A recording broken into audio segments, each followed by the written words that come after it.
first thing you don't know about me is that my dad is a first-generation American. My grandparents came over in their 20s from Holland. They were actually part of the resistance during the Holocaust, so they risked their own lives and hid Jewish families in their house in Holland. My grandfather was telling us about how the soldier that came into his house was against the war and was forced to be a soldier. My grandfather later found out that a bunch of his neighbors had been killed. So it was kind of crazy to hear him tell that story and get all choked up. It's pretty cool to have my family, be a part of something that was so big in the history of the world, really.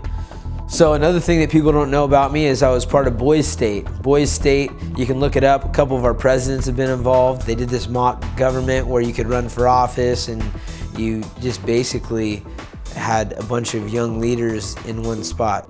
Leadership has been one of my strongest things since I was a kid. I remember we went to this special school. It was Mission Avenue Open School, and they'd always write big things in the column just talking about leadership, and Uriah is a natural leader and he needs to do good with it and not bad with it, and always being kind of like brought up like that a little bit.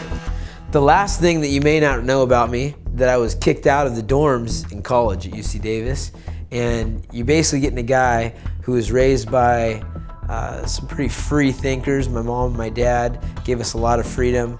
So I invite all my friends from my hometown, a small town of Lincoln, of like 7,000 people. People jumping off the balcony to the pool and out the windows and bringing beer, and basically I got written up for everything my buddies did. I didn't realize it was such a big deal. We're just having a good time, man. Moved to a different dorm. Last week of finals, it was quiet. They have like quiet rules or whatever, and I was done with my finals and Dustin was done with his finals, and so we're like sitting in the hallway just talking to a couple girls. Guy comes up and writes us up again. Got kicked out of the dorms with like 3 days left, and then I was on probation for the rest of my college career.